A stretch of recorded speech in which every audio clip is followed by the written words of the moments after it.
महाभारत में दो चरित्र हैं ऐसे जिनको बहुत कम गाया जाता है, लेकिन उनके चरित्र से बहुत सीखने को मिलता है। पहला कर्ण, दूसरा एकलव्य। कई लोग विपत्तियों में घिरकर, मुसीबतों में घिरकर नास्तिक बन जाते हैं। कई लोग ऐसे बन जाते हैं कि धर्म ही परिवर्तन कर लेते हैं। जो लोग कहते हैं कि मैं नास्तिक होता जा रहा हूं, क्यों? कि भगवान हमारी मदद ही नहीं करता। भगवान है कहाँ? है तो उसे हमारा दुख नहीं दिखता।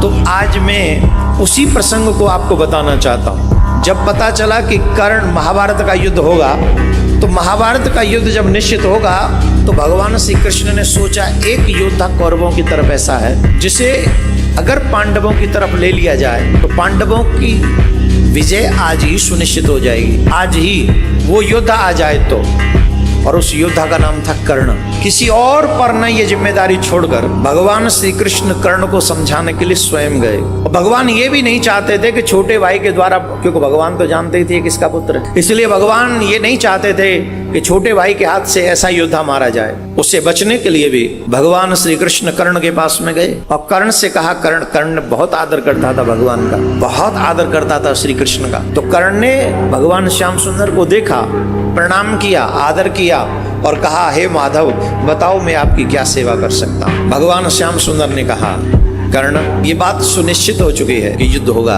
और मैं ये नहीं चाहता हूं कि तुम युद्ध अधर्म की पक्ष की ओर से करो। ये जगत जानता है कि दुर्योधन अधर्म के साथ युद्ध कर रहा है और पांडव धर्म के साथ युद्ध कर रहे हैं। पांडवों के साथ धर्म है, कौरवों के साथ अधर्म है। तुम जैसे महान योद्धा को अधर्म का साथ नहीं देना चाहिए, तुम जैसे योद्धा को, महारथी को धर्म का साथ देना चाहिए। कर्ण ने कहा, माधव आप मेरे यहाँ पधारे, आपका स्वागत है, परंतु एक बात बताइए, मुझे इस समाज ने दिया क्या? जिस दुर्योधन को आप कह रहे हैं वो अधर्मी है, सच कहूं तो आज मेरे पास जो भी कुछ है वो दुर्योधन का ही दिया हुआ है। ये जो मान है, ये सम्मान है, ये जो राज्य है, मुझे सिर्फ दुर्योधन ने दिया है। मैं जानता हूं मैं राधेय नहीं हूं, लोग मुझे राधेय कहते हैं, पर मैं ये जानता हूं कि मेरा जन्म भी किसी क्षत्राणी के गर्भ से हुआ है। मैं ये जानता हूं कि मेरा जन्म भी किसी क्षत्राणी के गर्भ से हुआ है। मैं सूत पुत्र नहीं हूं, लेकिन मुझ जैसे बालक को जन्म लेते ही किसी माँ ने त्याग दिया, तो इसमें मेरा दोष है? मेरा क्या दोष है? मेरा क्या दोष है? वो तो उस माँ का दोष है जिसने मुझे जन्म दिया। मुझे जन्म ही क्यों दिया, और जन्म दिया तो मुझे त्याग क्यों दिया? इसमें मेरा क्या दोष है? मेरा कोई दोष नहीं, फिर भी उस दोष को मैं ढो रहा हूं। मुझे सूत पुत्र कहा जाता है, इसमें मेरा कोई कसूर नहीं। मैं द्रोणाचार्य के पास में गया, मैंने कहा मैं आपसे शिक्षा, धनुष विद्या सीखना चाहता हूं। तो उन्होंने कहा तुम सूत पुत्र हो, मैं तुम्हें शिक्षा नहीं दे सकता, क्योंकि मैंने सिर्फ क्षत्रियों को धनुष विद्या सिखाने का वचन लिया है। मैं जानता था उनका पुत्र तो ब्राह्मण पुत्र हुआ, फिर भी वो अपने पुत्र को धनुष विद्या दे रहे थे, पर मुझ पात्र को भी कुपात्र बना दिया। मुझे धनुष विद्या नहीं सिखाई।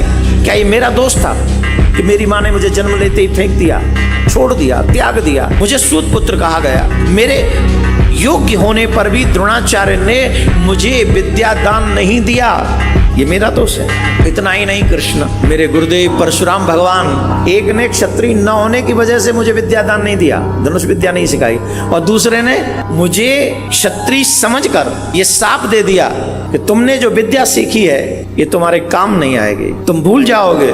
एक ने क्षत्रिय न समझकर मुझे छोड़ दिया, एक ने क्षत्रिय समझकर मुझे शाप दे दिया, ये मेरा दोष है। मेरी माँ ने मेरा त्याग किया, ये तो मेरा दोष नहीं। इतना ही नहीं, एक गौ चराने वाले ग्वाले ने भी मुझे इसलिए शाप दे दिया क्योंकि मैं अनजाने में मेरे बाण से उसकी गाय मर गई।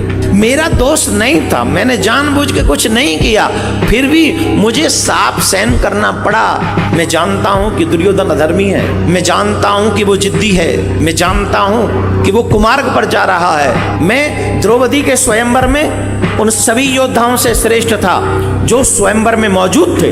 वे मत्स्य वेदन कर सकता था, उस मछली की आंख को मैं निशाना बना सकता था, लेकिन द्रौपदी ने भरी सभा में मुझे सूत पुत्र का, एक योद्धा का अपमान किया। ये बार बार अपमान सहा है कृष्ण मैंने।